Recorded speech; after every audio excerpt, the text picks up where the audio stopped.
Здравствуйте, дорогие друзья и подруги. Простите, пожалуйста, за опоздание. Я уже начал эфир, много чего вам сказал, много хороших слов, но тут выяснилось, что никакого эфира нет. А, Такое иногда бывает. Мне пришлось заново подключаться. Для тех, кто меня не знает, зовут меня, вдруг есть такие, значит, меня зовут Игорь Кочетков, я правозащитник, историк и политический комментатор с некоторых пор. И моя задача заключается в том, чтобы помочь вам разобраться в очень таких лихих и жестких политических и общественно-политических процессах, которые сегодня у нас и вокруг нас происходят. И, может быть, я так надеюсь, что мои объяснения как-то вас немножко успокоят и помогут адаптироваться ко всем этим изменениям. Но это уже такая задача максимум. Если вы меня уже хорошо видите и слышите, я очень рад. Вы можете мне об этом сообщить.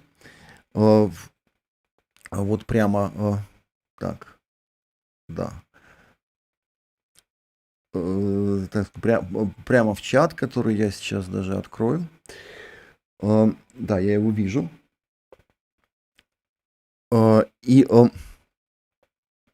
надеюсь, что со связью у нас все в порядке.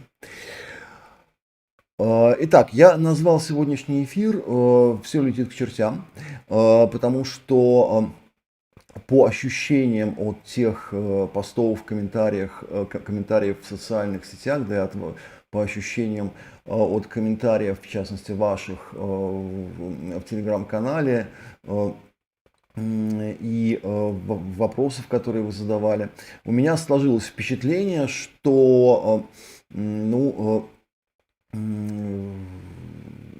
люди находятся по-настоящему в панике. И вот поэтому название такое провокационное, оно отражает не мои настроения, оно отражает ваше настроение. И сегодня я постараюсь вас, может быть, убедить в том, что, в общем, оснований для паники нет. Паника вообще довольно плохое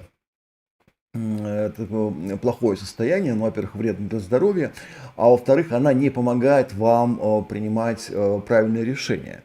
И наоборот, может подтолкнуть к решениям совершенно неверным. И поэтому от нее нужно избавляться. Что такое паника? Это когда вы бежите неизвестно куда, просто потому что либо все бегут, но точно неизвестно куда, либо потому что надо что-то делать, да, хотя что вы делаете, вы не очень понимаете. И для того, чтобы от состояния паники избавиться, чтобы успокоиться, да, нужно вообще заземлиться, да, понять, чего именно, причина паники это страх, конечно, но для начала нужно понять, а чего именно вы боитесь. Вот просто оглянитесь вокруг себя и поймите, что вы сейчас находитесь в каком-то, я надеюсь, закрытом помещении, я надеюсь, что смотрите вы меня не из тюрьмы, и не под мостом где-нибудь, а все-таки в теплом помещении у себя дома или в том месте, которое на время стало вашим домом, на более или менее продолжительное время. И это значит, что прямо сейчас вам ничего не угрожает. Вот прямо сейчас на вас никто не нападает, никто не хочет вас похитить, значит, и сделать с вами что-то плохое. Это значит, что уже бежать никуда не надо, можно посидеть, послушать меня, поразмышлять над тем, что происходит. Но мы прекрасно понимаем, да, что за пределами наших теплых и уютных квартир происходят большие события вообще и в стране, и в мире, которые потенциально будут иметь, уже имеют и будут иметь на нас какое-то, скажем, какое-то воздействие. И вот для того, чтобы помочь, для того, чтобы как-то вот расширить свое личное пространство за пределы этой квартиры, понять вообще, куда мы можем выйти достаточно безопасно и что мы достаточно безопасно можем в соответствии с нашими ценностями, нашими убеждениями сделать, вот неплохо бы понимать, а что же именно происходит. Как это соотносится с тем, что было вчера, как это соотносится, какие варианты развития событий будут завтра. Вот, собственно, моя задача, как я уже сказал, и заключается в том, чтобы попытаться вместе с вами в этом во всем разобраться. И вместе с вами, потому что мне в этом помогут, собственно, ваши вопросы. То есть первая моя сегодняшняя рекомендация и первые знания, которые вы получили на этом стриме, не надо паниковать. Надо разбираться в происходящем. В чем же нам нужно разбираться? И вот тут был первый вопрос, который, один из вопросов, которые мне задали, почему же прогрессивные идеи сегодня терпят поражение от реакционеров? Так это, примерно так это все, так сказать, звучало. И, наверное, вот в этом вопросе сразу собрано много других вопросов, которые вы задавали. Поэтому мы с него и начнем. Для начала стоит уточнить, а про какие прогрессивные идеи мы говорим. Что именно сегодня терпит поражение? Что такое что такое прогрессивная повестка, как одни ее называют, другие называют ее левой повесткой. Вот Дональд Трамп в своих документах это все называет радикальным марксизмом почему-то, да, хотя к марксизму это отношения никакого не имеет, как, впрочем, и к левым идеям.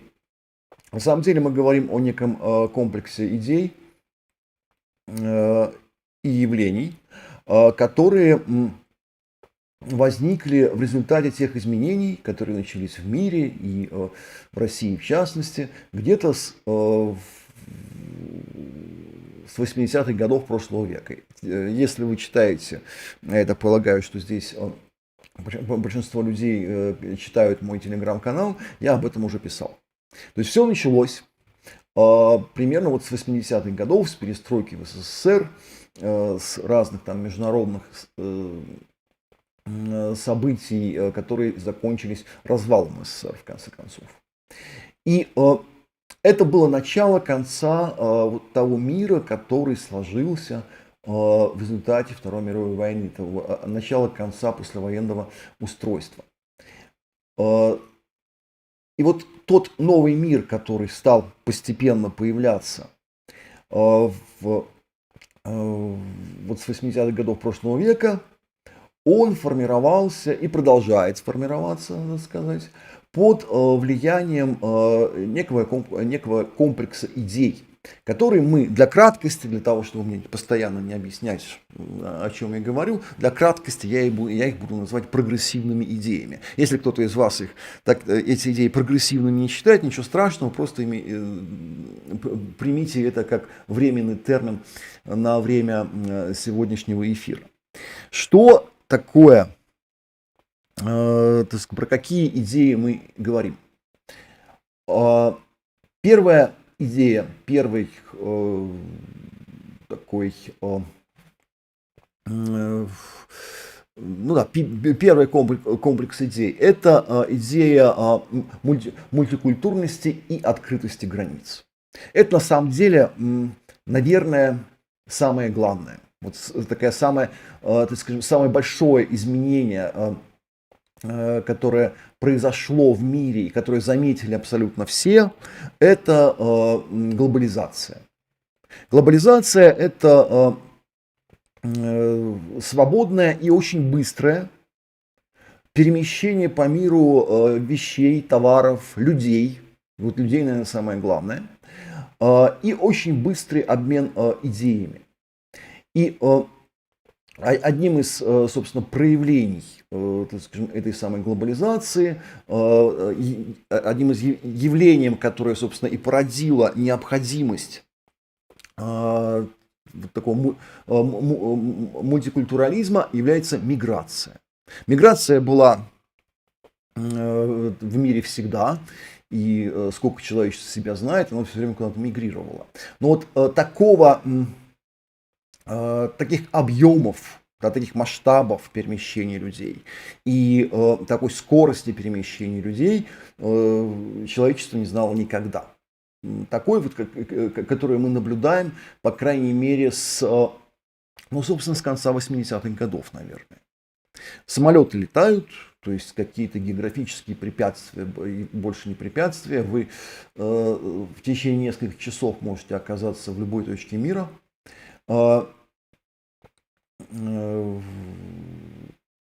Экономика глобальна, рынки труда открыты, границы прозрачны. И собственно, миграция это ведь не только экономическое явление, это еще явление и политическое, потому что если мы посмотрим на то, что произошло, там, например, с Советским Союзом и со странами Восточной Европы в конце 80-х, начале 90-х годов, то, наверное, главным результатом тех демократических революций, которые мы пережили, была даже не демократия как таковая, и даже не рыночная экономика. Главным результатом, главным достижением этих революций было именно открытие границ. Когда те, кому не нравилось, так сказать, жить в социалистическом Советском Союзе, социалистической Германии, социалистической Венгрии и так далее, могли просто сесть в самолет, в поезд и переехать в другую страну. Да? Ну, тем более, что страны Восточной Европы вступили в Европейский Союз, и там вообще границы открыты. Что это означало для социального устройства общества, для отношений между людьми? Причем здесь вообще мультикультурализм? Дело в том, что масштабы и скорость вот этой миграции, они таковы, что невозможно рассчитывать на то, что люди, которые приезжают в другие страны, там, со своей родины, там, куда-нибудь, не знаю, там, с Ближнего Востока в Германию, например, что они смогут и даже будут адаптироваться, полностью адаптироваться, то есть ассимилироваться к местной культуре. Что они вот перестанут быть резко мусульманами, арабами и станут христианами, немцами. Идея ассимиляции приезжих, идея ассимиляции, например, представителей малых народов, она была доминирующей на протяжении в Европе на протяжении 19 и почти всего 20 века. Считалось совершенно нормальным, что если вы приезжаете, не знаю, в Германию, вы постепенно должны стать, хотя бы немножко похожими на немцев, или во Францию немножко похожими на французов. И это был такой подразумеваемый контракт между местными приезжими и на который соглашались все.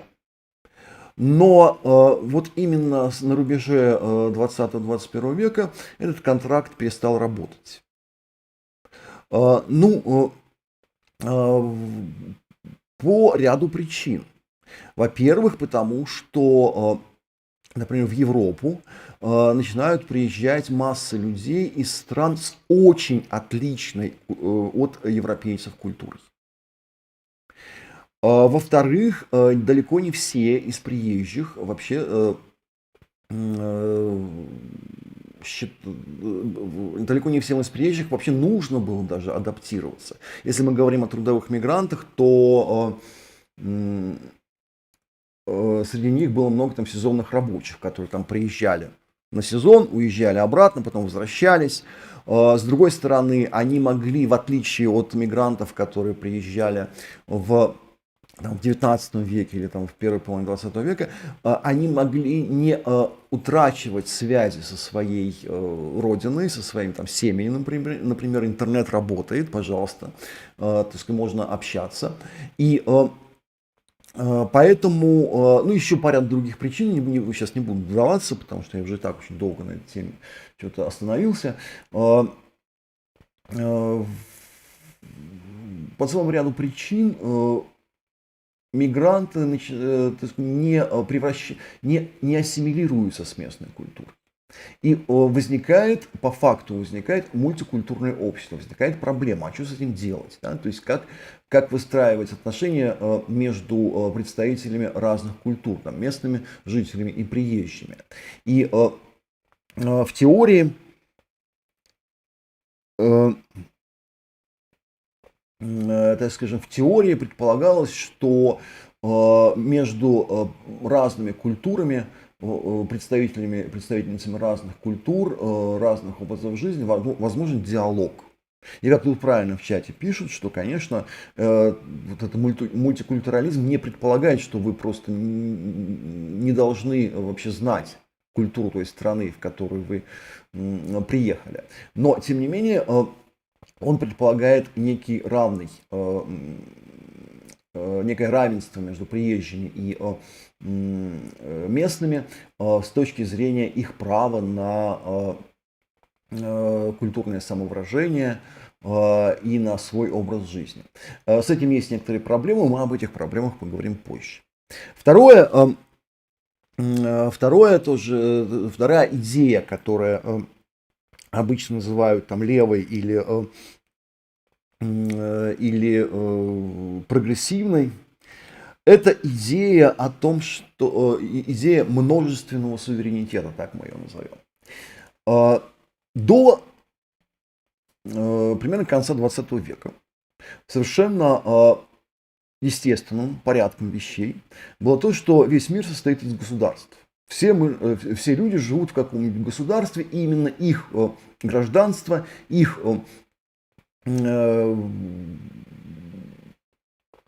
гражданство совпадает с их местом жительства, соответственно, государство, то есть их принадлежность к тому или иному государству определяет, ну, в общем, практически все, что с ними происходит. То есть именно от их гражданства зависит то, какими правами они обладают, теми правами, которые записаны, например, в Конституции той или иной страны. Именно от их гражданства зависит, какими там социальными благами, предоставляемыми государством, они могут пользоваться, если это государство предоставляет вообще какие-то социальные блага, если это социальное государство. Именно от их гражданства зависит и их политическая позиция, например. Да? То есть, если я там гражданин Франции, то есть я просто обязан любить свою страну, свое государство и поддерживать, например, его политику. И вот эта ситуация, она на рубеже 20-21 веков тоже начала серьезно меняться. Во-первых, мы видим, что во многие государства приехало много граждан других государств, вот те самые мигранты, которые не имели, так скажем, по определению тех гражданских прав, которые имели те, кто тут жил до их приезда. Сюда же прибавляются там, например, многочисленные беженцы, например. И это уже как бы ставит под вопрос, а вообще в каком отношении эти люди находятся к этому государству. Кроме того, появляются некие новые сообщества, новые сети, связывающие людей, которые к государству, строго говоря, не имеют либо вообще никакого отношения, либо имеют отношение очень косвенное. Это, например, транснациональные корпорации, каждая из которых является, ну, таким, в общем, вполне себе самостоятельным государством. У некоторых даже свои армии есть. Это различные социальные движения. И, например, там, феминистское движение, экологическое движение, ЛГБТ-движение. И это движение глобальное, и, так скажем, многие люди чувствуют свою принадлежность. Для многих людей, так скажем, их идентичность, об идентичности мы тоже потом поговорим, в гораздо большей степени определяется не их гражданской принадлежностью, а принадлежностью к тому или иному социальному движению. Есть, например, такое понятие, иногда используют, даже часто довольно используют, ЛГБТ-народ. И Это, в общем, так скажем, соответственно, поставило перед государством государствами ряд вопросов.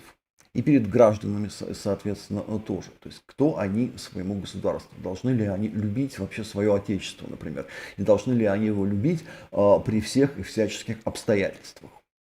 И, ну, кстати, к таким же вот сетям, так скажем, относятся, например, диаспоры, тоже этнические диаспоры, которые выходят за пределы границ национальных государств. Различные там религиозные или религиозно-политические группировки, которые образуют из себя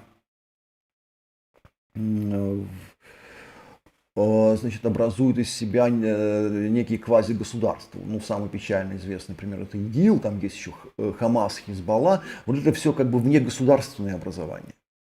И такого влияния, как сейчас, да, внегосударственные сети, они не имели никогда раньше.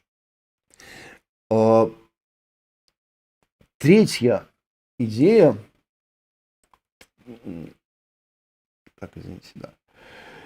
которая, собственно, вытекает из двух предыдущих, это идея универсальных прав человека. То есть, если мы больше не можем всех людей, положение, так скажем, каждого человека, идентичность каждого человека четко определять по их гражданству, по их принадлежности к конкретному государству, тогда возникает логичный вопрос: а кто же должен, так скажем, кто же может гарантировать этим людям безопасность, гарантировать уважение их человеческого достоинства, что важно? И вообще на каком, так скажем, на каких принципах мы можем эти люди могут себя сравнивать с другими? До середины 20 века тоже существовало понятие прав человека. Это некие условия, которые необходимы человеку для того, чтобы быть человеком. Некие условия возможности вообще человеческой жизни, человеческого существования. Но для 18, 19 и первой половины 20 веков права человека, они совпадали с правами граждан. Да, вот даже один из первых известных документов, в котором декларировались вот эти некие человеческие права, назывался «Декларация прав человека и гражданина». Но человек и гражданин, ну, по умолчанию между ними ставилась разница.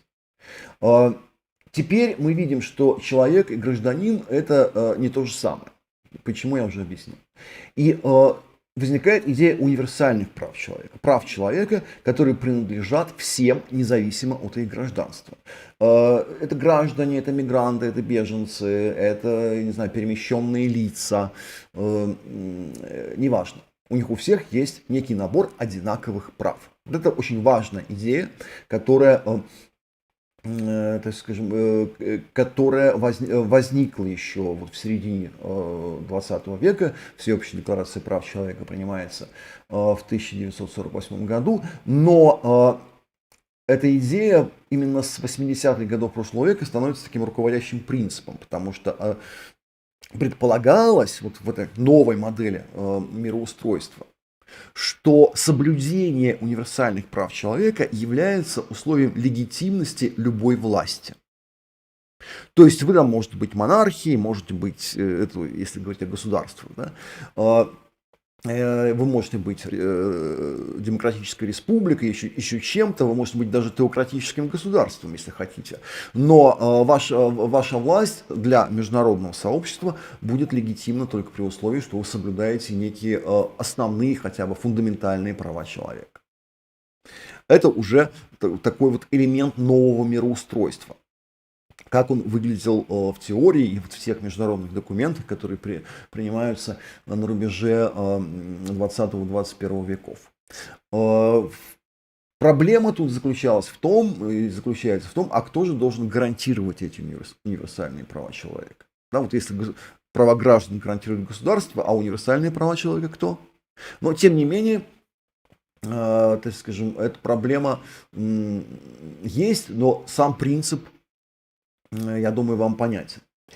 Дальше, кроме, что еще у нас есть, кроме универсальных прав человека? Это идея всеобщего мира. Хотя идея всеобщего мира, возможности мира без войн, она была сформулирована, как минимум, еще Иммануилом Кантом в конце XVIII века, тем не менее, каким-то политической нормой международной политической жизни, она становится именно на рубеже веков и 20 и 21.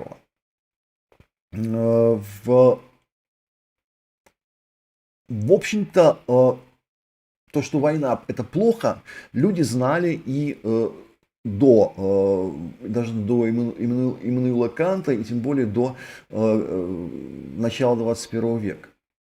Но при этом считалось, что война войне рознь. То есть есть войны справедливые и несправедливые. Кроме того, вы можете вести войну, у государств есть право ведения войны, но эта война должна вестись по правилам. Да? То есть вот после Первой мировой войны были еще и до нее точнее, но после Первой мировой войны очень активно стали разрабатывать правила ведения войны.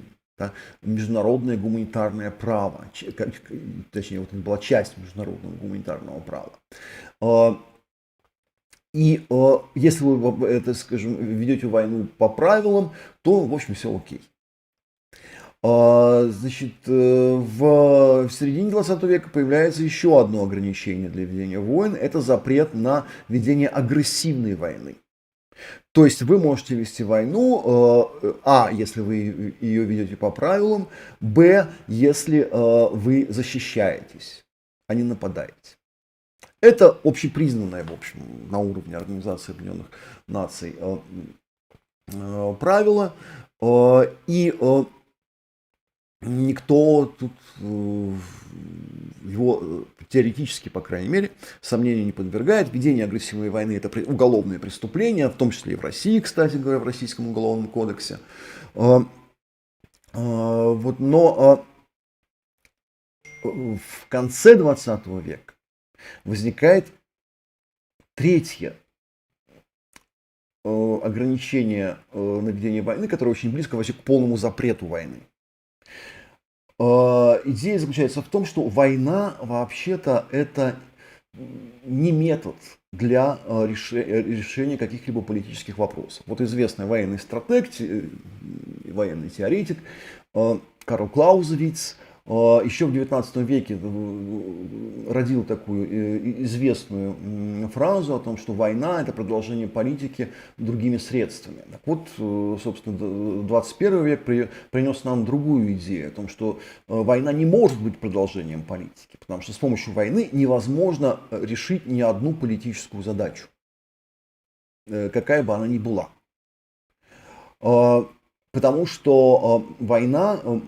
Потому что изменились, собственно, средства ведения войны, появилось там оружие массового поражения. Не буду сейчас подробно на этом останавливаться, но факт заключается в том, что да, мы должны решать любые проблемы между странами не военными средствами. Путем переговоров, диалога, нужно договариваться, путем взятия на себя там разных обязательств и так далее. То есть вот такой, по крайней мере, в самом конце 20 века казалось, что если войны возможны, то только в самых исключительных случаях, очень редко. И вот после Второй мировой войны не было больших войн в Европе, по крайней мере. И мы знаем, что случилось. Большая война в Европе. Тем не менее, это как раз является показателем поражения вот тех самых прогрессивных идей, одним из показателей поражения прогрессивных идей, о которых мы сегодня говорим. И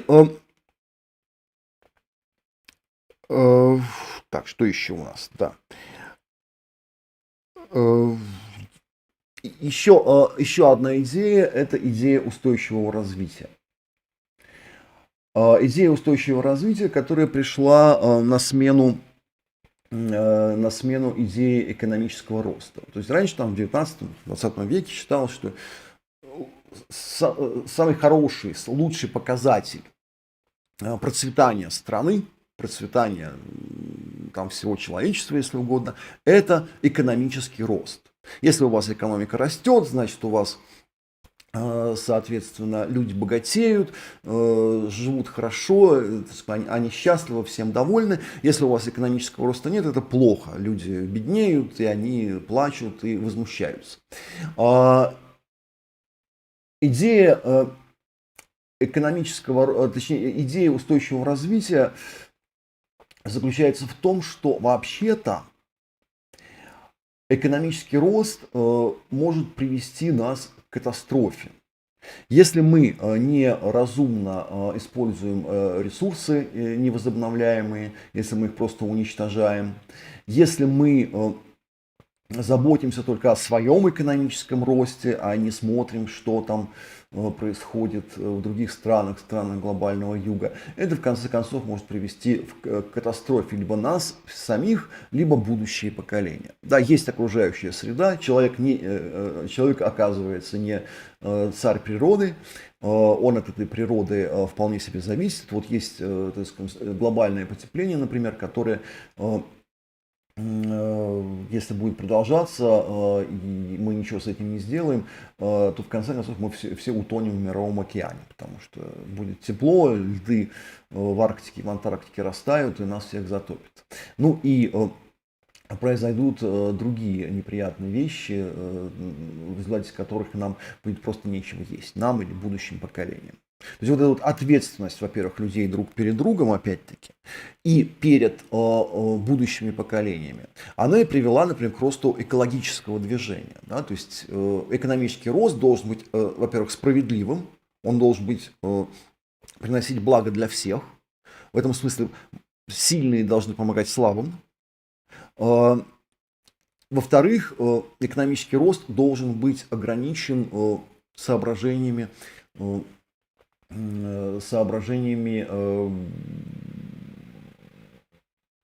сохранения окружающей среды. Ну и последняя из этих идей, я их так в разброс вам тут описываю, это идея политики идентичности. Вот я подозреваю, что для многих из присутствующих самый интересный пункт. Так вот, вообще,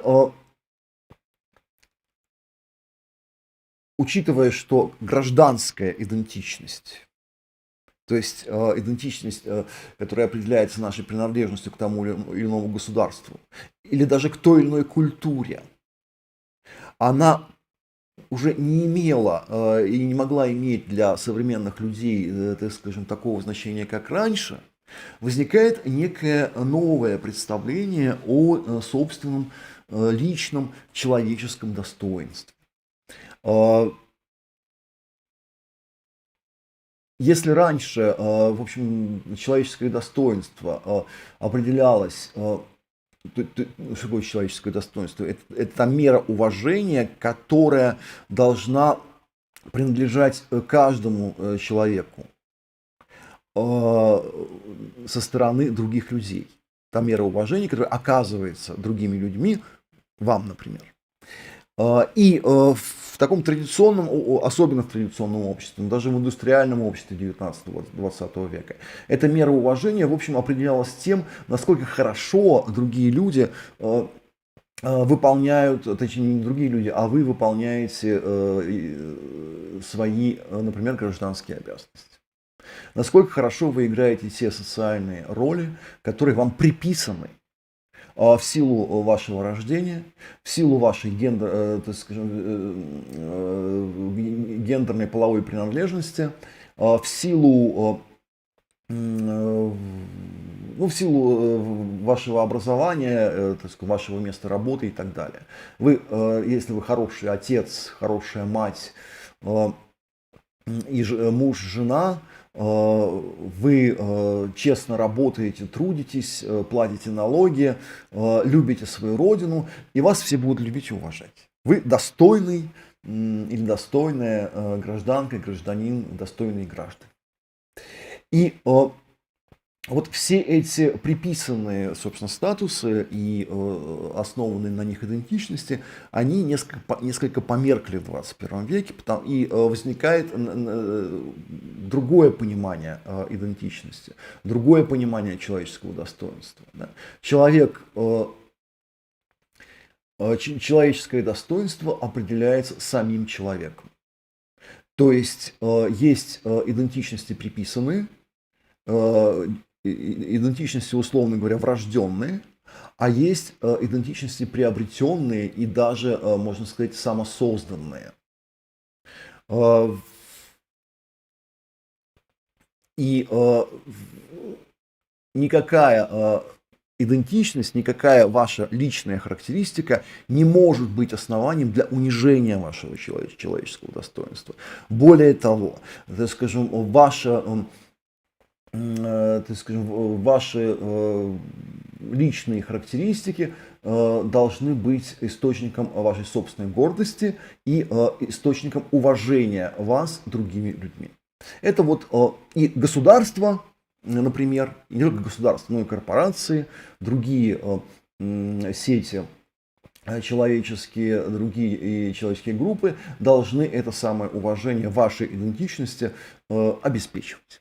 Это, если вкратце, излагать суть политики, вот этой идеи политики идентичности. Она тоже не была там, просто кем-то выдумана, так сложилось. Так сложилось просто в связи с теми изменениями, всеми теми изменениями, о которых я сказал выше. Вот примерно такой набор.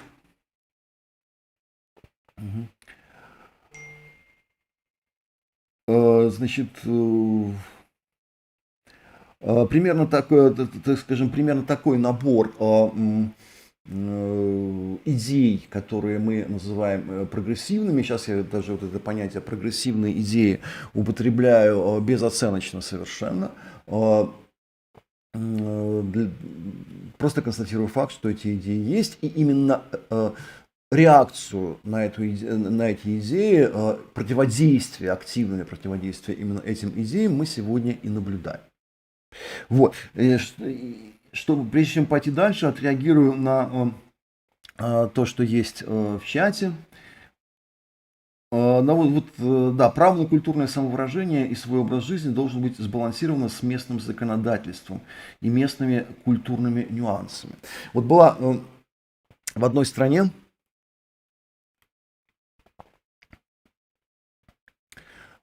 было законодательство, которое называлось Нюрнбергские законы, да, которое запрещало евреям сидеть на тех же скамейках, на которых сидели белые немцы, простите, да. Ну, когда-то там в Соединенных Штатах Америки были законы, которые запрещали, опять-таки, афроамериканцам пользоваться теми же самыми туалетами, которыми пользовались белые люди. Это местное законодательство, это местные культурные нюансы. Ну и как вам? Должны культурное самовыражение быть сбалансировано такими нормами? Вот с точки зрения послевоенного миропорядка, да. То есть есть вот, так скажем, есть государство, у него есть суверенитет, оно может определять, соответственно, границы для прав и свобод и обязанностей своих граждан. Это нормально. Но идея универсальных прав человека заключается в другом. Она заключается в том, что нет. Права человека, например, это не внутреннее дело государства. Универсальные права человека ограничивают государственный суверенитет. И не все культурные нормы, так скажем, должны приниматься как должное. Это вопрос, да, то есть я конечно, тут с Нюрнбергскими законами и расовой сегрегации в США, это такие крайние примеры, конечно. Но есть и более проблемные, так скажем, вопросы. Ну, предположим, там законодательство, которое определяет, что есть у нас только два пола, мужской и женский. Брак – это союз между мужчиной и женщиной. Это тоже местное законодательство. И должно ли оно, так скажем, ограничивать, так скажем, должны ли, точнее, мы рассматривать претензии к такому законодательству как справедливые претензии? То есть здесь все не так однозначно, простите. И вот теперь мы переходим к самому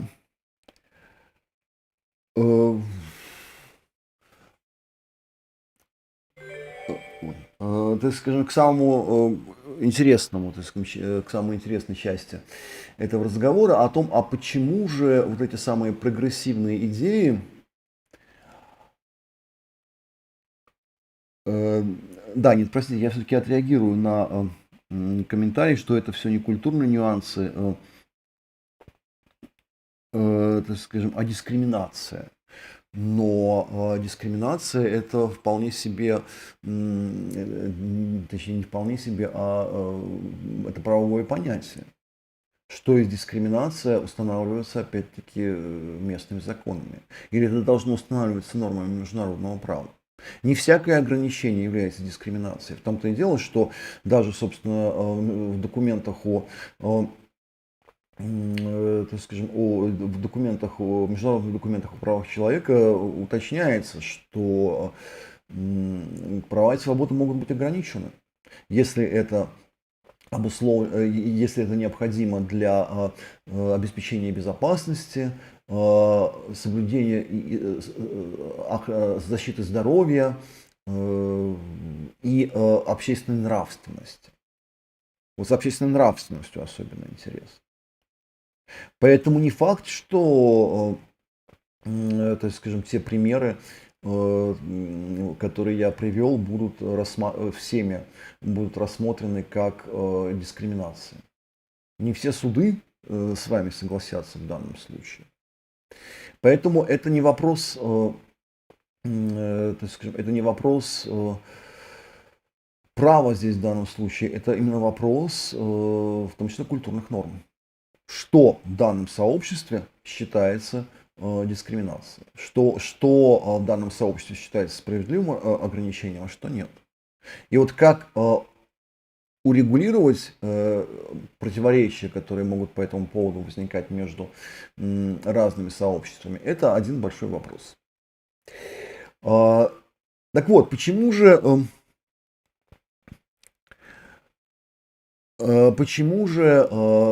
эти замечательные, для кого-то замечательные, для кого-то, может, не очень идеи, сегодня подвергаются таким нападкам? Извините.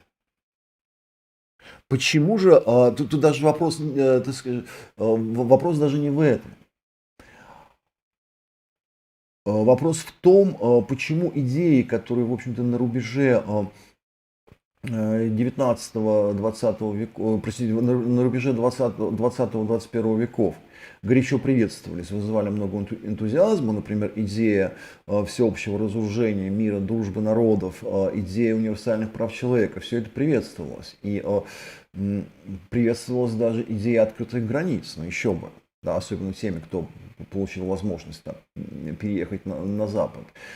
Правительство многих стран, например, правительство Германии и других стран западных, включая США, там открывали программы по приему мигрантов, по их адаптации. Идея вот этого как раз мультикультурализма была вполне себе официальной идеей, которая поддерживалась большинством граждан. Сегодня мы видим совершенно другую картину. Сегодня мы видим, что именно вопрос об ограничении миграции и чуть ли не попытки ее полного запрета являются одной из самых популярных тем на всех европейских выборах. То есть вот эти идеи, про которые, так скажем, про которые я вам говорил, они ведь, отношение к ним меняется. Так вот, почему оно меняется? Будем помнить, что появление таких идей было неизбежно. Они появились не просто по чьей-то прихоти, а потому что мир изменился. Изменились технологии, изменились экономические отношения. И вот то старое мироустройство, оно просто не могло больше существовать. Но при этом надо знать, что любые, никакие изменения, даже самые хорошие, самые прогрессивные, самые, казалось бы, всем полезные, не проходят линейно и гладко. Любые изменения социальные и политические, они цикличны и нелинейны. И всегда, так сказать, любые прогрессивные идеи сталкиваются с сопротивлением, и очень часто им приходит, очень часто начинаются обратные, возвратные процессы, попытки вернуться к тому, от чего уже, казалось бы, начали уходить. И вот в нашем случае произошло именно это. Почему это происходит? Этот процесс называется процессом реакции. И и человечество не первый раз это переживает, да, то есть если мы вспомним там времена индустриализации, там, развития капитализма там, в 19 веке, то мы там тоже видели такой период реакции. То есть вслед за промышленной революцией, за демократическими революциями, такими политическими изменениями последовало восстановление там, монархий, вплоть до восстановления абсолютных монархий, попытки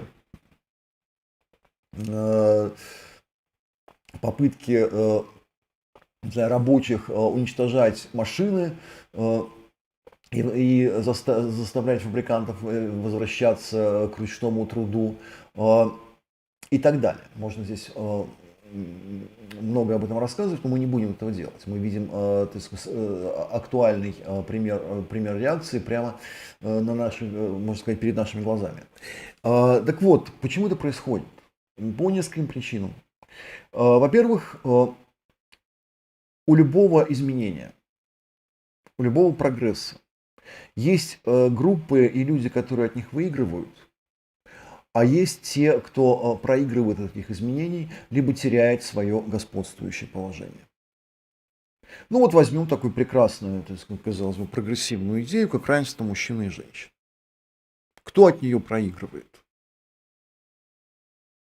Или, по крайней мере, кто думает, что проигрывает, так сказать, этой идеей. Ну, понятно, что, так скажем, мужчины, они теряют какую-то часть своей власти, своего влияния. Это неизбежно. Или пример из другой области, да, там искусственный интеллект. Прекрасная вещь, да, технология. Прекрасная идея, прекрасная технология, но как бы куча людей вообще перепугалась, что из-за искусственного интеллекта они сейчас потеряют свою работу. Да? Точно так же, как вот в том же самом 19 веке люди боялись появления там, паровозов и автомобилей, потому что извозчики теряли свою работу, производители, соответственно, лошадей, тоже спрос на их продукцию падал, и поэтому, в общем, было вполне серьезное, так скажем, сопротивление, например, строительству железных дорог. Сейчас мы видим то же самое с искусственным интеллектом. И вот если в начале процесса развития новых идей еще довольно мало людей видит угрозы в этих идеях для себя, то по прошествии какого-то времени оказывается, что таких людей оказывается довольно много. Потому что мы сталкиваемся уже с некими проблемами, которые возникают в связи с крушением старого порядка, а каких-то решений, так сказать, решения этих проблем еще нет. То есть старый порядок уже рухнул, новый еще не установился. Вот такой период безвременья или межвременья. Вот сегодня мы такой период как раз и переживаем. Потому что, да, есть очень много вопросов каждой из тех прогрессивных идей, про которую я вам тут рассказывал. Например, возьмем вопрос миграции. Есть такой социолог и философ Бруно Латур, который вообще очень точно, на мой взгляд, заметил, что современные европейцы чувствуют себя в своих странах примерно так же, как когда-то чувствовали жители стран Азии и Африки, которые предки этих европейцев завоевывали. Вот приходят какие-то люди, в вашу страну приезжают, приходят к вам домой, условно говоря, и говорят, а мы будем тут жить. А вы нам, значит, будете еще и за это платить, да, платить налоги нам, отдавать часть, так скажем, того, что вы производите. Вот, также вы должны понимать наш язык, а мы ваш язык, в общем-то, учить не собираемся.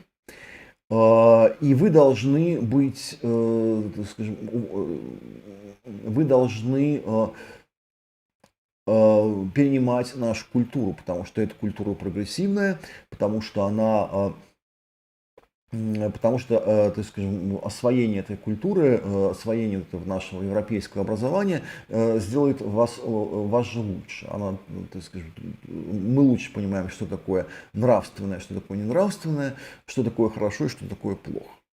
Ну, вот примерно так, да, выглядел, условно, разговор между колонизаторами и колонизируемыми народами там вот в 19 веке. А теперь, собственно, Европа получает обратную ситуацию. Когда колоний-то уже нет, да, то есть уже все колонии там практически освобождены, то есть европейцам уже невозможно предъявить, что вот они какие-то страны и народы удерживают в колониальном владычестве. Но при этом происходит обратная колонизация, да, обратный процесс, когда люди из этих самых бывших колоний приезжают в Европу и ведут себя похожим образом. Они не собираются ассимилироваться, как я уже сказал выше, и они претендуют на некие блага, так скажем, от европейских государств, от европейских налогоплательщиков. Сейчас не будем разбираться, справедливо, несправедливо, но тем не менее претендуют в глазах рядового там, европейского налогоплательщика, это так выглядит. То есть очень зеркальная ситуация. И та же самая проблема с мультикультурализмом, да, то есть это оказалось, что наладить этот диалог между приехавшими и местными не так-то просто. Слишком разные, так скажем, слишком разные культуры. И что с этим делать, непонятно. То есть как бы проблемы появились, их решения пока нет. Это вот следующая причина, почему так сказать, происходит вот это вот обратное, возвратное движение. Далее, естественно, то, на что часто не обращают внимания вот разного рода активисты, это то, что сторонники, точнее противники вот этих самых прогрессивных идей, они ведь не сидят на месте.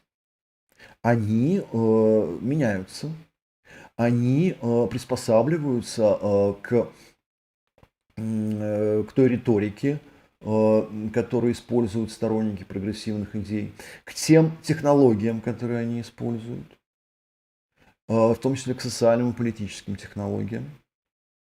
То есть это не какие-то там дремучие невежды, да, то есть, скажем, которые продолжают говорить тем же языком и те же самые вещи, которые они говорили там 30-50 лет назад. Послушайте, например, там, что говорит там, Трамп, что говорит там, вице-президент Венс. Вчера, позавчера, точнее, там, он выступал на Мюнхенской конференции, как они успешно освоили вот это, скажем, прогрессивную терминологию, прогрессивную риторику. Они говорят о правах человека, свободе слова, они говорят о так скажем, уважении там, человеческого достоинства. Говорят, что не надо там граждан за животных считать, за безмолвный скот. Или другой пример, который уже, если обращаться там, к российским реалиям, да, как противники вакцинации, так называемые антиваксеры, и, ну, и вообще такие крайние консерваторы, как они успешно освоили стратегии, приемы создания социальных движений, приемы активизма, гражданского активизма, которые раньше успешно применяли там и феминистки, и ЛГБТ-активисты, и экологи и так далее. А теперь эти приемы освоили и противники, так скажем, всех этих прогрессивных идей. Ведь движение, например, против вакцинации во время пандемии, это было именно социальное движение. Оно было построено по всем правилам социального движения. Они не просто с вилами шли на пункты вакцинирования, да, или как это там вообще было в далекие там, 50-е, 60-е годы с абортариями, да, когда они там сжигали и убивали в Америке, по крайней мере, врачей, которые там абортарии и врачей, которые делали аборты. Нет, и современные вот эти ультраконсерваторы, они совсем другие, они цивилизованные, они занимаются лоббированием, пишут петиции, организовывают массовые шествия, информационные кампании, все как мы любим и умеем. Но зачастую они это уже любят и умеют лучше, чем мы. Дональд Трамп стал президентом не потому, что ну, вот просто вдруг ни с того ни с сего пришли избиратели, которые, так скажем, которые за него проголосовали. Нет, это было целое движение, да, вот это движение МАГА, оно построено по всем правилам социального движения, прямо как движение за гражданские права в 60-е годы. То есть вот в чем засада заключается. В том, что зачастую сторонники прогрессивных идей игнорируют это обстоятельство. И они, в отличие от своих оппонентов, не меняются. Они продолжают говорить те же самые вещи и тем же самым языком, а оппоненты-то уже придумали ответы на все наши аргументы. Да, если тут говорить про ЛГБТ-повестку уже конкретно, то ну, уже никто или почти никто из таких наиболее влиятельных консерваторов не рассуждает о том, что там ЛГБТ-люди больные, их надо лечить или там в тюрьму сажать. Нет, это забыто. Они используют, скажем, ту же самую аргументацию, которую использовали и продолжаем использовать мы. Они говорят так скажем, о том, что право на самовыражение есть у всех, в том числе и у них. И они не обязаны признавать там другие гендерные идентичности, которые они не признают. Они используют научные аргументы для того, чтобы там, научные аргументы, касающиеся, например, того, что есть только два пола, научные аргументы против того, что там, не знаю, там, однополым парам нельзя воспитывать детей. И Это, с одной стороны, как бы хорошая новость, на самом деле, да, потому что, то есть это уже более цивилизованный разговор. Это уже не просто там мордобой, да, во время уличных акций, а это цивилизованный диалог. Но при этом зачастую сами активисты к этому диалогу оказываются не готовы. Потому что они не заметили, как мир вокруг них изменился. Другая причина, то есть вот следующая причина, повторю, это то, что так сказать, противники этих самых прогрессивных идей, они приспосабливаются.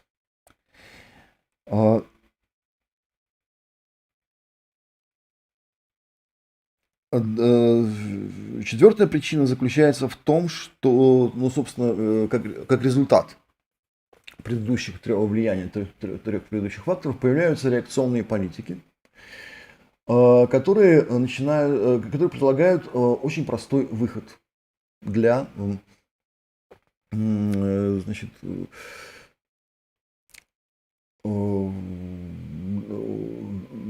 для тех, кто испугался, кто не понимает, что происходит, кто растерян. Надо вернуться к старому. Давайте мы забудем про вот эту вот открытую торговлю, мы ведем пошлины. Давайте мы забудем про переговоры и кто сильнее, тот и прав. Мы сейчас просто у всех завоюем. Если вы будете любить Родину, если вы будете патриотами, да, и забудьте вот про все, так скажем, про весь этот множественный суверенитет. Есть только один суверенитет, государственный. И вот если мы сейчас сплотимся, объединимся, все вернется на круги своя, все будет как было. И эта идея у многих, вот в условиях, когда есть, когда разрушение старого мира уже произошло, а новый еще не построен, все это вызывает доверие. Возвращение к старому, да, конечно, невозможно, но реакционные политики при этом выглядит довольно убедительно, в том числе благодаря вот этой самой прогрессистской риторике, благодаря тем приемам и технологиям новым, которые они используют. Причем технологии это могут быть как технологии там, вроде искусственного интеллекта или искусственное манипулирование социальными сетями, использование пропаганды, да, каких-то современных средств распространения информации для пропаганды, так и социальные технологии, вроде строительства вот таких контрпрогрессистских социальных движений, о чем я уже сказал. Вот. И в результате происходит, собственно, то, что мы с вами сегодня наблюдаем.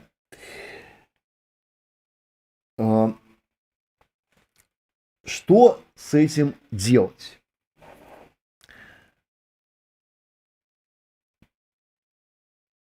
Ну, как бы хорошая новость заключается в том, что у реакционеров ничего не получится в итоге. Да, потому что, ну, вернуться к старому не получится. И они, скорее всего, провалятся. Но задача наша заключается в том, чтобы к тому моменту, когда они провалятся, мы вообще остались живы. Но остались живы вообще те, кто готов предлагать все-таки прогрессивные идеи и находить новые решения на основании этих прогрессивных идей. И для того, чтобы мы были хорошо организованы и убедительны. И для этого есть несколько таких общих как бы рекомендаций, что делать сторонникам прогрессивных идей, когда они находятся, живут в эпоху реакции, когда их идеи вдруг становятся не очень популярны. Ну, во-первых, первая рекомендация, первый принцип – расширять коалицию сторонников. Коалицию сторонников.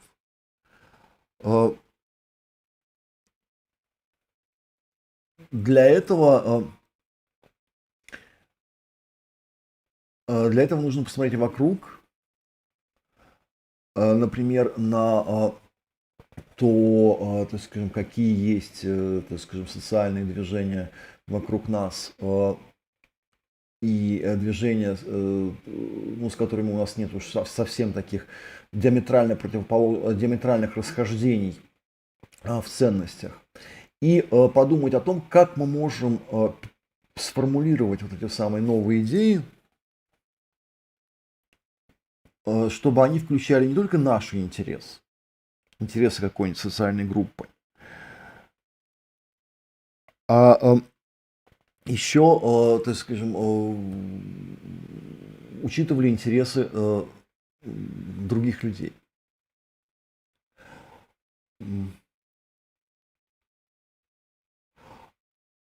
Ну, так скажем, то есть, понимаете, какая штука, здесь попробую яснее это объяснить. На первом этапе, когда какая-то группа, например, борется за равноправие, вполне нормально вполне нормально для такой группы быть движением одного вопроса. Ну, например, там ЛГБТ-движение, которое, целью которого является на первом этапе было создание видимости. Нужно было сделать так, чтобы нас слышали и видели, чтобы нас вообще кто-то обращал внимание. Вот очень часто предъявляли и до сих пор предъявляют претензии к ЛГБТ-активистам о том, что они вот такие агрессивные, они были достаточно конфронтационны, они не пытались как-то договариваться с государством, договариваться с консерваторами, что неправда, кстати, пытались. Но в данном случае это не важно. В данном случае важно то, что для того, чтобы вы могли с кем-то договариваться, нужно, чтобы вас вообще видели и слышали, чтобы на вас обращали внимание.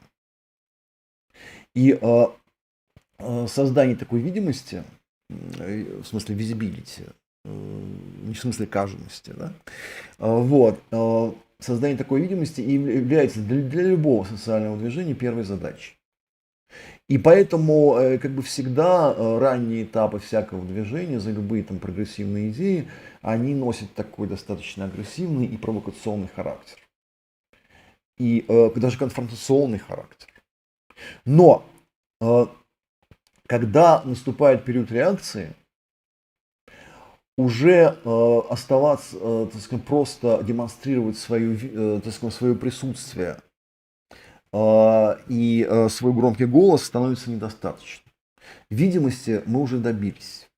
Эта задача решена. Теперь нам нужно добиваться легитимности. Нам нужно, так сказать, добиваться влияния. Да? А влияния мы можем добиваться только если мы будем создавать новые коалиции. Коалиции, ну, с теми группами, которые ну, нам не совсем противны, и мы им не очень противны, да, то есть с которыми у нас нет вот такого прям диаметрального ценностного расхождения. Это первое правило, да, то есть расширять коалиции. Второе правило заключается в том, чтобы вести активные информационные кампании, подчеркивая позитивные результаты вот этих самых прогрессивных движений, наших движений. Прогрессивные результаты и риски от того, если эти движения будут подавлены, если эти прогрессивные идеи умрут.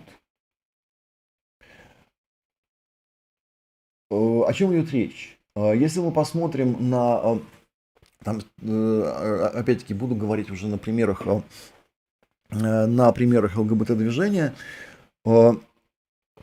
Если мы посмотрим на то, что сегодня говорят ЛГБТ-активисты, как они это говорят, то мы увидим, что это всегда разговор о дискриминации, о преследованиях, о страдании ЛГБТ-людей. И то же самое говорят наши союзники. Да, например, те независимые СМИ, так скажем, которые разделяют там, ценности и ЛГБТ-движения. То есть это всегда разговор про, так скажем, про какие-то страдания. А теперь поставьте себя на место людей, нейтральных людей. Они не консерваторы, они не реакционеры, они вот просто нейтральные люди, которые пытаются вообще понять, стоит ли им поддерживать то или иное движение или те или иные идеи. И у них возникает законный вопрос, а зачем нам с вами куда-то идти, если вы такие лузеры? Если вас все время там притесняют, угнетают и так далее.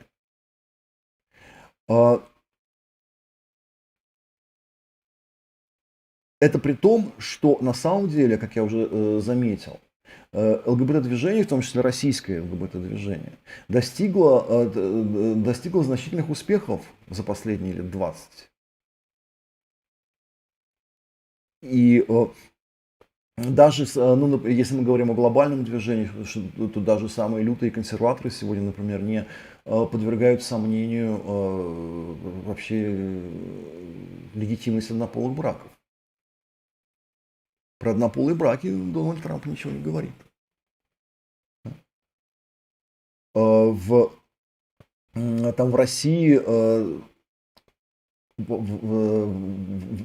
России тема ЛГБТ-прав, тема статуса ЛГБТ-людей стала обсуждаемой темой. Кроме гонителей и преследователей, у нас есть довольно много сторонников. Там те же самые журналисты и даже некоторые оппозиционные политики. Около половины, даже точнее больше половины россиян в возрасте от 18 до 25 лет позитивно относятся к ЛГБТ-людям и поддерживают идею равных прав, независимо от сексуальной ориентации, гендерной идентичности. Это откуда все взялось? Это взялось в результате деятельности, нашей с вами деятельности, в результате деятельности ЛГБТ-движения. То есть можно долго продолжать это перечисление, но я это к чему говорю? К тому, что нужно, как пришло время, менять пластинку. То есть мы должны, во-первых, перестать говорить только о себе и пытаться создавать какую-то общую повестку с другими социальными движениями, с другими группами. И, во-вторых, мы должны хотя бы друг с другом говорить о своих достижениях. И гордиться не только своей сексуальной ориентацией, гендерной идентичностью, но еще и гордиться тем, что мы сделали, тем, чего мы достигли. И объяснять другим, что ЛГБТ-движение в России это на самом деле в последние 30 лет было самым успешным социальным движением в стране, гораздо более успешным, чем демократическое движение, например. Ну, если сравнить исходную ситуацию с тем, что есть сейчас. Да? С чего начинали, чего достигли. Вот. Это вторая история. Точнее, второй принцип того, как надо себя вести в условиях реакции. Вот. Ну и, наконец, третий важный принцип – это не игнорировать все-таки совсем наших оппонентов. Не надо не надо идти у них на поводу, не надо посыпать голову пеплом и рассуждать про перегибы, левые перегибы это, скажем, которые имели место, не было никаких перегибов. А, Были проблемы, так скажем, которые естественным образом возникли вот по тем причинам, о которых я уже говорил. Но при этом нужно слышать, чего люди боятся. Слушать их страхи и предлагать какие-то ответы на их опасения. Обсуждать с ними возможные решения. Когда я говорю с ними, я имею в виду не убежденных там, реакционных политиков, например, да, а людей нейтральных, людей, у которых вот есть некие сомнения. Вот, пожалуй, это такие основные базовые принципы, которые, так скажем, которые надо учитывать, когда мы говорим о том, а что же делать вот с этим самым давлением на нас. Нужно, прежде всего, менять свои стратегии. Вот примерно в тех направлениях, которые я попытался здесь обозначить. Так, что у нас в чате?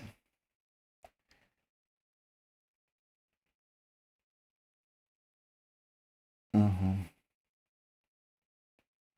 Так.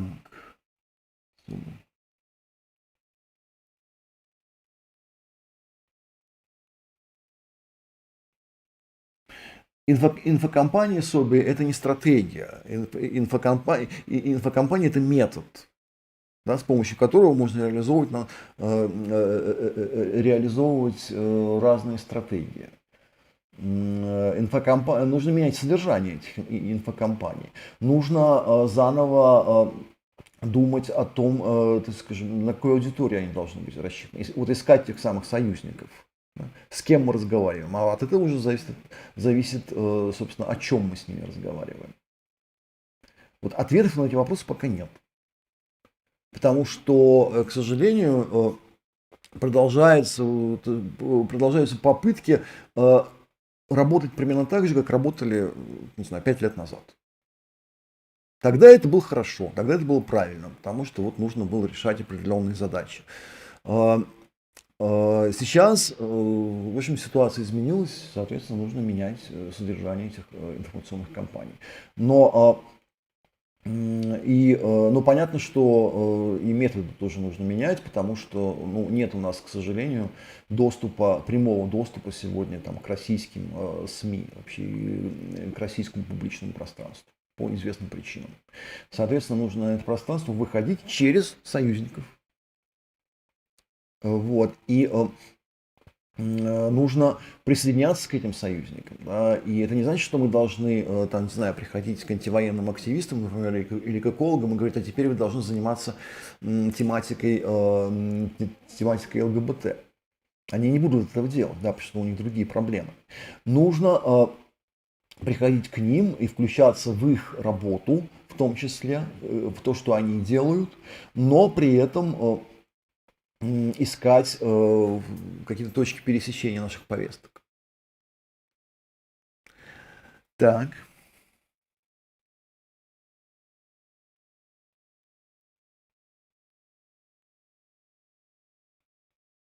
Угу. Вот. Так, ну что, значит, с тем, то есть, кто виноват и что делать, мы вроде как разобрались. Теперь еще была заявлена в ваших вопросах тема про гранты, про финансирование. Дайте мне знать, напишите, так сказать, интересна эта тема или нет, нужно ли на ней подробно остановиться, или мы можем переходить к вашим вопросам другим.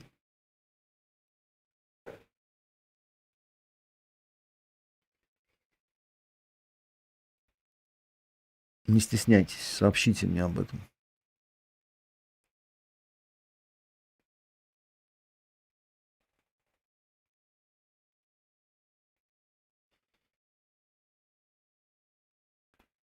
Интересно. Ладно, да, понял, интересно. Ладно. Значит, в чем история В чем история с грантами? Собственно говоря, в чем вопрос-то заключался ваш? Вот, и твой, Дима, в частности. Значит, вопрос заключался в том, так скажем, может ли существовать, так скажем, во-первых, должны ли и могут ли существовать, например, правозащитные организации, правозащитные инициативы без грантов? И я уже раньше писал о том, что вот эта вся история с Трампом и USAID, она как бы нам уже так громко намекает, что нужно искать другие стратегии финансирования. А стратегии финансирования, они связаны и в том числе с нашими общими стратегиями, того, что мы вообще делаем, то, о чем я, так скажем, выше говорил. Какая тут связь? Вообще надо иметь в виду, что есть, так скажем, откуда вообще взялась эта проблема грантов. Вообще во всем мире существует ну как, в современном мире некоммерческих организаций третьего сектора есть два основных подхода к обеспечению ресурсами. Первый – это подход, который мы можем назвать рыночным.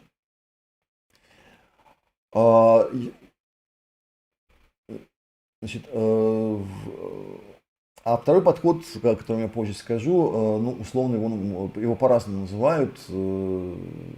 Кто-то называет его подходом солидарности, кооперации и так далее. Об этом потом. Что такое рыночный подход в данном случае?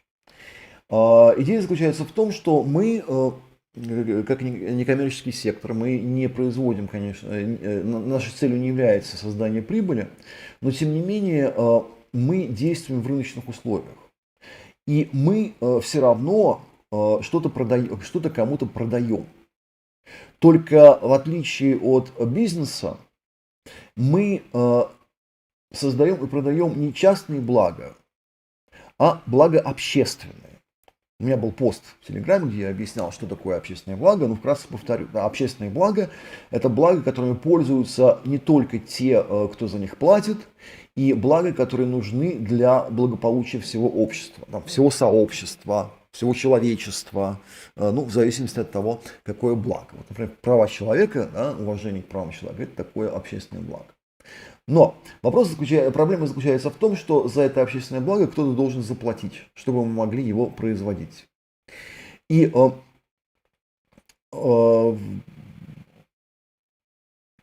соответственно, есть теоретически, если мы берем мировую практику деятельности НКО, 5 основных рыночных источников для получения финансирования, получения ресурсов, даже так. Ресурсы же это не только деньги, это могут быть работа волонтеров, это могут быть какие-то материальные блага, которые нам дают, и которые мы находим, не покупая их, нам их дарят, например. Так вот, 5 таких источников. Первый источник – это государство. Вот то самое USAID, государственная американская организация, которая финансирует НКО как в Америке, так и за пределами Америки. Это абсолютно нормальная история. Да? Все эти, так скажем, конспирологические теории про то, что вот эта иностранная помощь, эту иностранную помощь вообще стыдно принимать, потому что вы таким образом работаете на чужое государство, вы не патриоты, вы и так далее, заметьте, это все про те самые старые идеи про суверенитет. Да? Вы должны быть патриотами.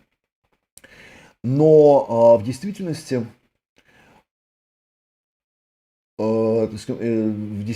не только государство определяет, что хорошо для тех людей, которые живут в этом государстве, а что для них плохо. Вот мы говорили про множественный суверенитет. Государство вполне себе может и вредить своим гражданам. И, ну, чтобы не возвращаться к этой теме, лишь скажу, что я, например, давно был убежден в том, что правозащитные организации не должны брать денег у своего государства. Потому что, ну, пока обстоятельства складываются таким образом, что главным нарушителем прав человека является это самое государство. У нас просто конфликт интересов тогда возникает. У других государств мы можем брать деньги, но не у нашего. Потому что для других государств мониторинг и защита прав человека в нашей стране – это вопрос политической конкуренции. Да, они используют там те доклады, которые пишут правозащитники о нарушениях прав человека, в том числе для политического давления то есть, в процессе там, переговоров, в процессе продвижения там, своей ценности, своего влияния, они это используют. Ну, ничего плохого в этом нет. Да? Главное, чтобы у нас не было расхождений в каких-то базовых ценностях с нашими донорами. Что продают правозащитники государству, другим государствам? Они продают информацию, как это ни страшно прозвучит. Информацию о нарушениях прав человека. Не государственный секрет. Есть, опять-таки, общий принцип о том, что права человека, соблюдение прав человека не является внутри государственным делом. При этом, собственно, эти средства, которые мы получаем от этих самых других государств, дают нам возможность сделать нашу работу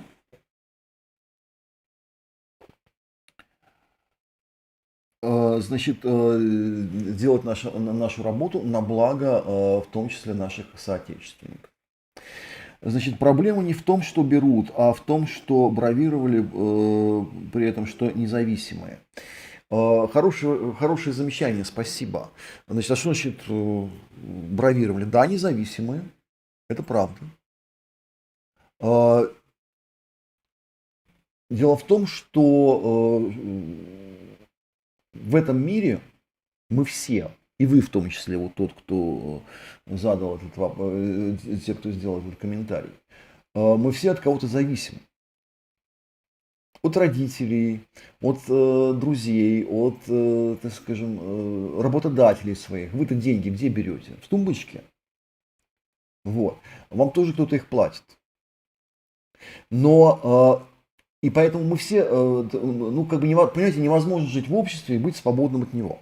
Это Карл Маркс сказал, справедливо заметил. Да? Невозможно быть независимым ни от кого. И поэтому, как бы, свобода – это не полная независимость, ее не бывает.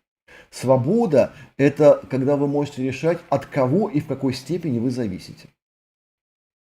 Вот если у вас есть только один донор, и вы не можете выбрать другого, вот это полная потеря независимости. Когда есть выбор, это независимость. Первый вопрос, от кого мы должны быть независимы?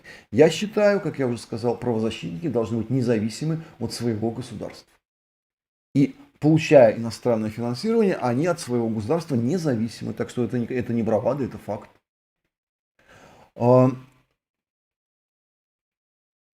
Значит, на чем я остановился? Да, про независимость. И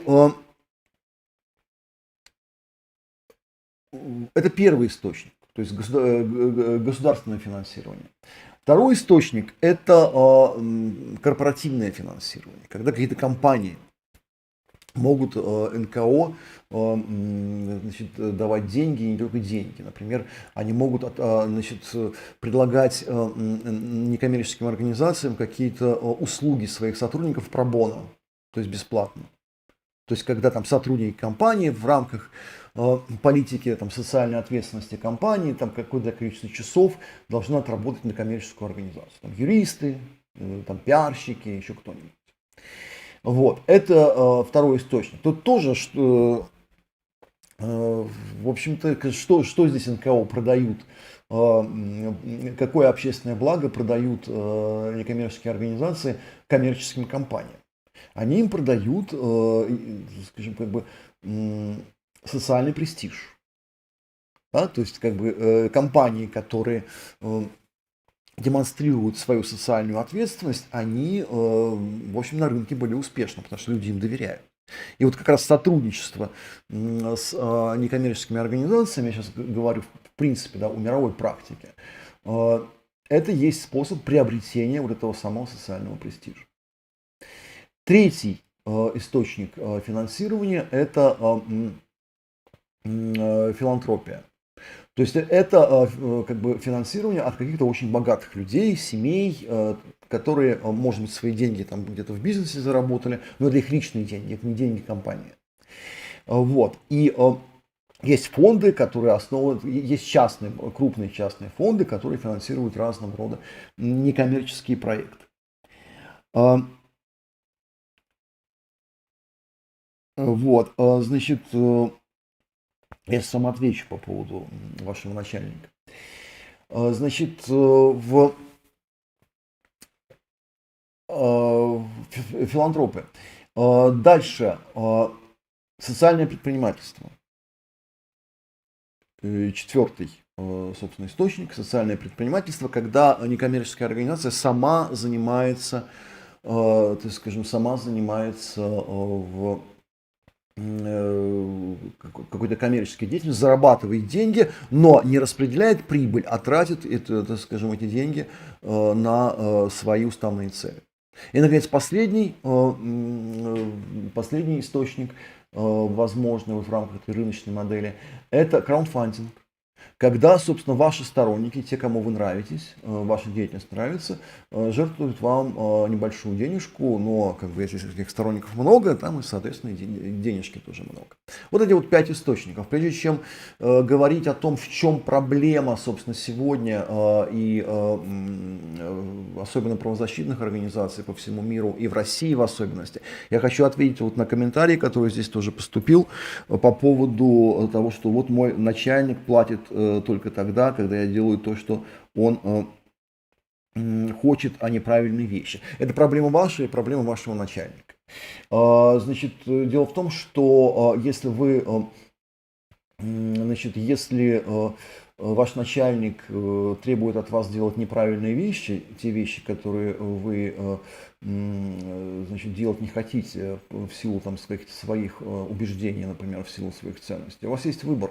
Вы можете уволиться, например, и найти другого начальника, который будет требовать от вас то, что не противоречит вашим собственным ценностям.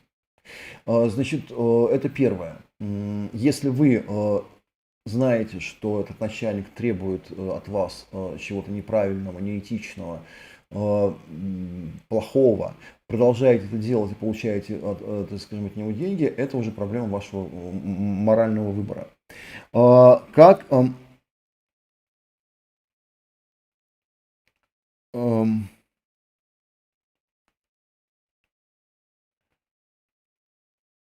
значит, судя, это первый момент. Второй момент заключается в том, что вы, конечно, никогда в некоммерческом секторе не работали.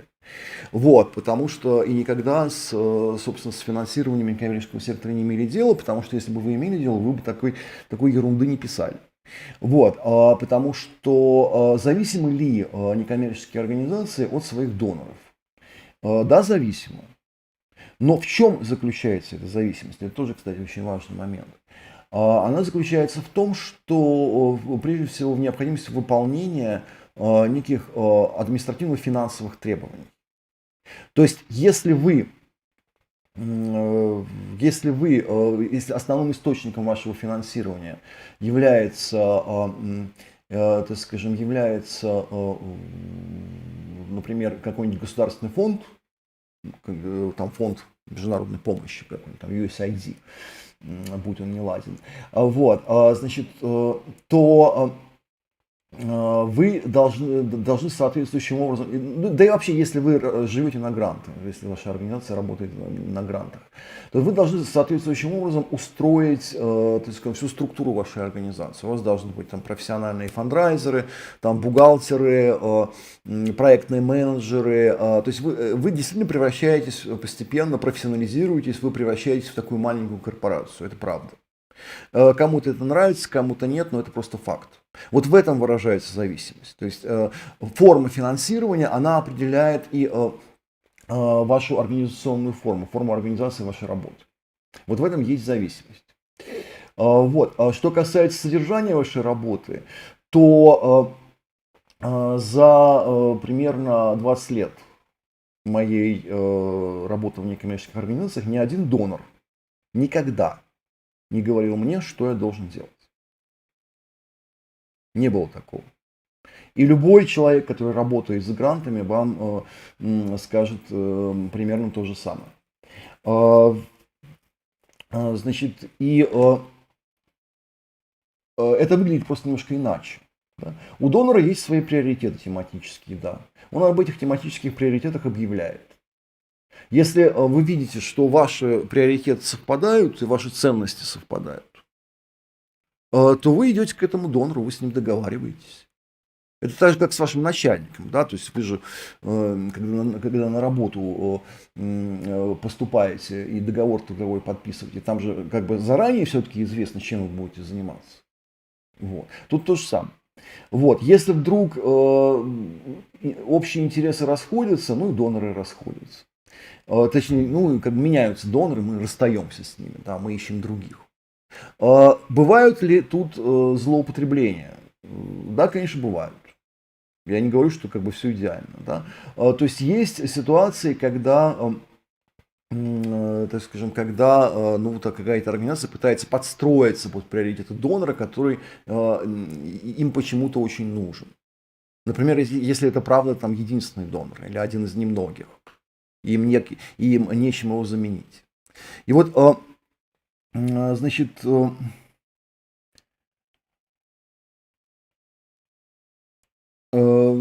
и вот очень интересный вопрос о том, так скажем, почему это происходит. И вот здесь мы, так скажем, переходим к вопросу о проблемах, с которыми сегодня сталкивается. Сегодня сталкивается вообще весь, так скажем, третий сектор, все некоммерческие организации по всему миру и в том числе в России. Дело в том, проблема действительно в том, что некоммерческие, простите, организации по всему миру за последние там, десятилетия оказались слишком зависимы от государственного финансирования. По крайней мере, в отдельных секторах. Вот если мы берем, то есть, если мы возьмем именно правозащитные организации, то практически для всех из них основным донором и конечным донором являются государственные фонды. Это не обязательно USAID. USAID, опять-таки, вот тут комментатор с американским флагом на аватарке просто этого не знает. Вот, но USAID, финансирование USAID составляет примерно 40% мирового финансирования всего, так сказать, всех гуманитарных проектов, включая правозащитные, там, борьбу с голодом, борьбу с болезнями и так далее. 40%. И, но эти 40% они неравномерно очень распределены по разным секторам третьего сектора. Да. Понятно, что государственные деньги, они... Точнее, еще раз повторю, да, правозащитные проекты, правозащитные организации зависят прежде всего от государственных денег в силу специфики того продукта, который они могут продавать. Это информация. Да, информация о нарушениях прав человека.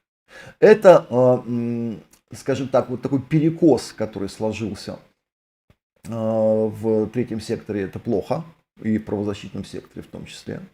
Это говорит нам о том, что правозащитным, так скажем, организациям, вообще правозащитному движению нужно постепенно менять свой фокус и искать, искать поддержку, собственно говоря, у общества, на которое мы работаем, да, то есть общество, представителей которого, права представителей которого мы защищаем. Это означает в значительной степени переход, вообще, в принципе, отказ от рыночной модели, переход к модели такого солидарного финансирования. Сейчас я позже об этом расскажу. Это вот первая проблема. Вторая проблема, которая касается уже больше именно российских организаций, на мой взгляд, она заключается в том, что в государственное финансирование, иностранное, здесь уже будем говорить обо всем именно иностранном финансировании, действительно играет доминирующую роль, в том числе для тех организаций, которые, по идее, не должны вообще получать гранты. Они не должны жить на гранты, это не их специфика. Да? Я имею в виду, например, grassroots организации, низовые организации, которые объединяют сообщества, организуют, так сказать, организуют жизнь этих сообществ. Там неважно, там женские сообщества, там, ЛГБТ-сообщества местные, это какие-то местные экологические инициативы, вот все, что называется grassroots, то есть низовые организации. По вот той рыночной логике, про которую я говорил, да, любая организация для того, чтобы понять, кто может ее финансировать, должна ответить на два вопроса. Да, что мы делаем лучше всего и кому можно это продать. Вот grassroots организации лучше всего помогают сообществам. Они, собственно, условно продают поддержку своим сообществом и улучшение положения этого сообщества. В конкретной деревне, в конкретном городе и так далее. Понятно, что вот в рамках этой рыночной логики такие организации должны существовать на пожертвования, на частные пожертвования от представителей этих сообществ. Но в России этого не происходит. То есть частный краундфандинг пока он развивается постепенно, но он не играет большой роли, честно говоря, то есть, вот, в общем финансировании, если говорить о именно правозащитных каких-то общественных проектах. И речь не идет о благотворительности, например, это другая история. Почему так случилось? Потому что у российского, так скажем, у российского третьего сектора, как у третьего сектора вообще в странах Восточной Европы, очень специфичная история.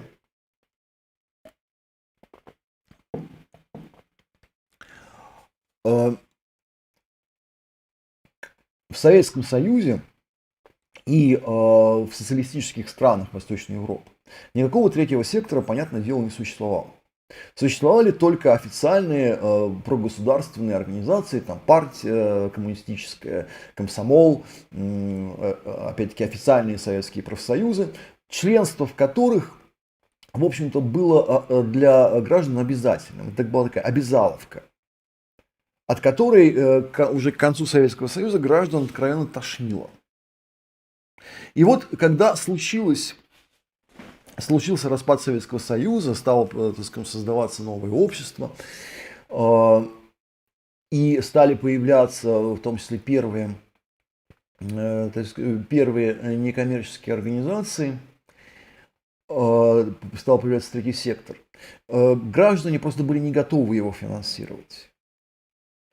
Ну, потому что для них, так сказать, вот любая общественная деятельность, она у них ассоциировалась там, с партией, с комсомолом, с профсоюзами, и они хотели, и поскольку их от этого всего освободили, они не хотели впрягаться в это, да, то есть у них просто еще не было опыта взаимодействия с действительно независимыми организациями. Вот, и поэтому, да, это первая причина. Вторая причина, ну, 90-е годы, это, так скажем, это экономический кризис, и денег-то особенно у граждан не было, и все были очень сильно заняты вообще своими личными проблемами, что называется. То есть вот вся эта общественная деятельность была крайне непопулярна, и те немногие общественные организации, на самом деле, которые появлялись, они появлялись именно на иностранные деньги, на деньги иностранных фондов. Потому что у российского государства, опять-таки, даже на какую-то там благотворительную деятельность, не связанную там с политикой, с правами человека, тоже не было денег. Вот, и они их не финансировали.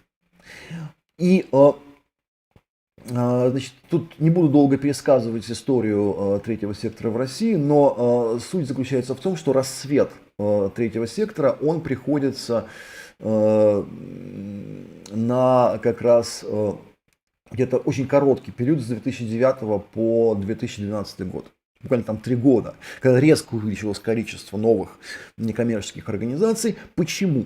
Потому что, во-первых, граждане как-то, что называется, изменились. И стали появляться первые какие-то волонтерские движения в области экологии, например. Стала развиваться, собственно, низовая благотворительность, когда граждане сами жертвовали деньги на там, помощь детям и другим несчастным. Но не на правозащитные проекты, конечно. Но вот это счастье, оно продолжалось недолго. И охватило только очень узкий круг, очень узкие сегменты вот этого самого некоммерческого сектора. Потом началась другая эпоха, когда, во-первых, появляются иностранные агенты, государство начинает бороться с иностранным финансированием. С другой стороны, как бы условием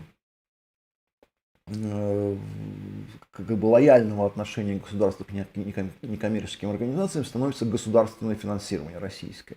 На сегодняшний день порядка, наверное, 60-80% организаций, для 60-80% организаций некоммерческих в России, всех секторов, государственные деньги являются главными. То есть в этом смысле они ничем не отличаются от того, что происходит в мире. Но это только российские государственные деньги. А вот просто поэтому правозащитные организации, в том числе grassroots организации правозащитной направленности, они остались там, где были, они остались на иностранных грантах. И поэтому, во-первых, конкуренция за эти гранты очень высокая, потому что, еще раз, grassroots организации не должны их получать, ну, в идеальном мире. Это не они виноваты в том, что они их получают. Ну, так сложилось. Но в идеальном мире это не должно быть так. Так вот, высокая конкуренция, во-первых. Во-вторых, это мешает работе grassroots организаций. Да? Вот для того, чтобы работать с конкретным местным сообществом, вам не нужен большой штат, вам не нужны бухгалтеры, вам не нужны фандрайзеры, вам не нужны там какие-нибудь пиар-менеджеры в таком количестве, в котором они есть, в котором их приходится иметь, скажем так, то есть в организации, которые работают на грант. То есть большая часть ресурсов в этом случае, на самом деле, для низовых grassroots организаций расходуется неэффективно. Для низовых организаций гораздо больше подходит как раз вот эта самая солидарная или кооперативная модель финансирования и материального обеспечения, когда организация работает на поддержке своих бенефициаров, поддержке тех людей, для которых эта организация существует. С правозащитными организациями такое невозможно, с большими правозащитными организациями. Вот. А вот когда вы занимаетесь организацией жизни какого-то конкретного низового сообщества, это можно делать. Но, опять-таки, и большим правозащитным организациям придется думать в эту сторону, придется думать о новых формах как раз ресурсной поддержки со стороны наших сторонников. Для этого нужно расширять, собственно говоря, число сторонников, но и думать о том, как может выглядеть такая поддержка с их стороны. Это, опять-таки, не только краундфандинг, не только там сбор денег. Это может быть и волонтерство, это может быть и там, другие формы участия. Опять-таки, не знаю, какие, здесь об этом нужно думать. Но общий принцип вот этого самого солидарного участия, он заключается в том, что нет деления на, как бы, на продавцов и покупателей, на тех, кто оказывает услуги, например, и тех, кто их получает. Мы все делаем одно дело. Да? И если вы участвуете в неком предприятии, вот в этой самой организации правозащитной, то вы не только должны получать, так скажем, защиту своих прав, своих личных прав в этой организации, но вы должны вносить какой-то вклад в ее работу. Хоть какой-нибудь. Вот. И тут нет принципа эквивалентности, что там чем больше вы вклад внесли, тем больше услуг вы получите. Нет, это как раз рыночный принцип, здесь так не работает. Но вы хоть как-то должны участвовать в жизни этой организации. Волонтерство, распространение информации, мелкие, так сказать, маленькие пожертвования и так далее. То есть общий принцип такой. И мне кажется, что двигаться в эту сторону неизбежно. Вот. Так.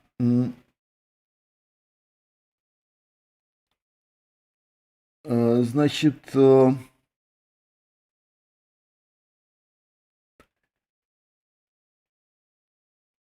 нет, дорогой Алекс, не напрямую, в принципе, 40% всего финансирования. Значит,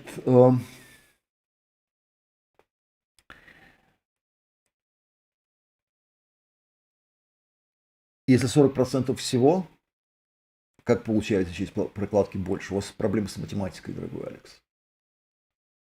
Значит, есть ли вопросы по этой теме? Вот, что я хотел у вас узнать. По вопросу о грантах. Я, по-моему, все сказал, что я по этому поводу думаю.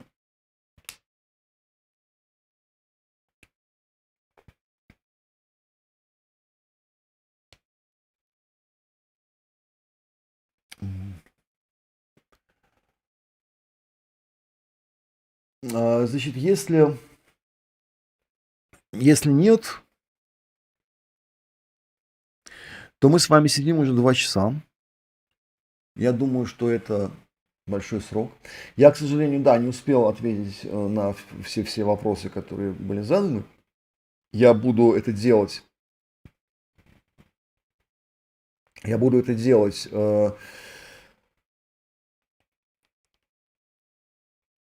Значит, я буду это делать в том числе в своем телеграм-канале. Буду отвечать на вопросы, на которые не успел сегодня ответить. Спасибо, значит, будем еще встречаться периодически, может, раз в месяц, вот на таких стримах с ответами на вопросы.